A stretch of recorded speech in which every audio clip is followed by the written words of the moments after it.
Hey guys, I wanted to come on here real quick and talk to you a little bit about goal setting. Today is actually the first day of the year, 2024. So you may be listening to this, watching it later, but it applies anytime. Here are some things I think about, and I think that the way you're going to end your year is predominantly based upon how you begin it.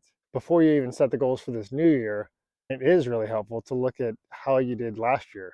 Hopefully, you had goals set for last year and you can see how you tracked for those and what you did well, what you didn't do well, what worked out, and what didn't work out. And then why, write the reasons why you didn't do it.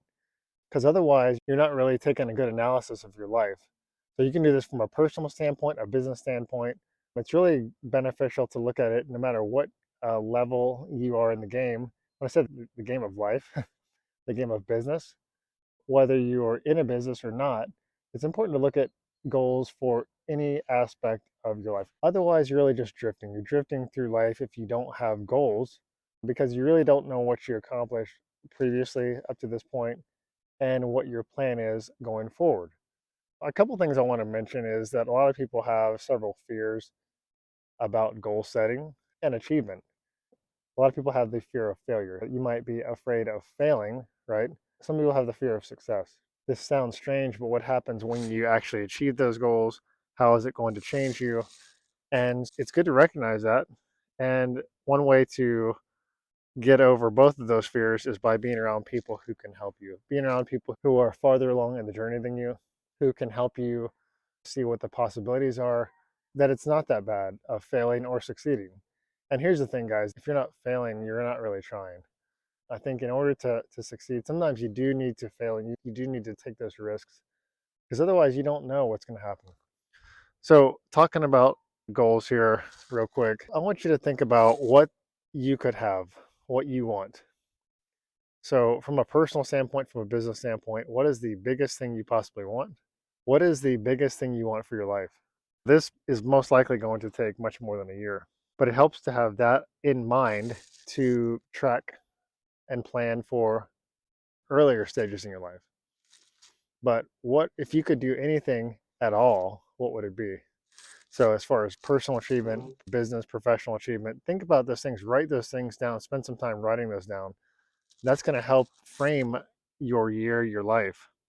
Maybe you don't achieve those, but what if you do?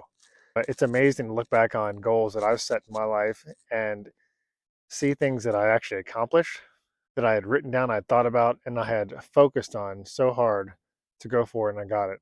Accomplishing those things may not have been the greatest thing, but it was something that led me to something further on in my life. So think about the biggest things you can do. Think about where you want to be next year. Where do you want to be as far as 2024 goes? Think about where you want to be in a year from now. So today is January 1st.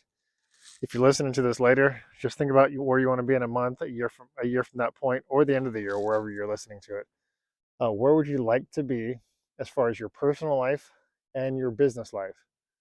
So if you're running this business, this video is mostly geared for auto shop owners, but it certainly applies to any business and other people listening to it with personal, even if you don't have a business. Think about where you want primarily your revenue, business income, or personal income to be in a year from now or the end of the year. That is now your goal. A lot of people say don't have fantasies, but it certainly helps to dream because your goals start with dreams. The people who build buildings, the people who got to the moon, or any big thing, started with a dream. That dream then propels you to for the goal and actions and so on. So it starts by dreaming about what you actually want in your life, then taking the steps to go for it. People might say have a smart goal, and it is certainly good to have a smart goal that you can achieve. But sometimes it's good to take that step, go for a little bit bigger. They say shoot for the moon and at least hit the fence. Shooting for something that's much bigger. Anyway, think about what you want to accomplish by the end of the year. Then let's backtrack it. So by the end of 6 months, end of the quarter, end of the month, then you can backtrack those down to weekly, daily goals. And the reason you're doing this is so that it's trackable. You can measure it. You can come back to it the next month and quarter, the next 6 months, and next year, and see how you performed and how to make improvements on those things. The goal setting piece is really designed to help you take actions, help you make actionable steps to achieve those things. There's no goal that you set that's impossible. Maybe the goal that you set for a year, maybe the timeline is a little off. Maybe it might take a year and a half or 2 years. But no matter what goal it is, it's still achievable. It might just need a change of the timeline. You just keep going for it. Okay, guys, I hope that helps somewhat. Just thinking about those things that you want for the end of the year. Don't waste this opportunity. Don't waste your time. Think about your goals. Think about what you want to be by the end of the year, and then start taking action steps to get there. All right, guys, take care. God bless. Bye bye.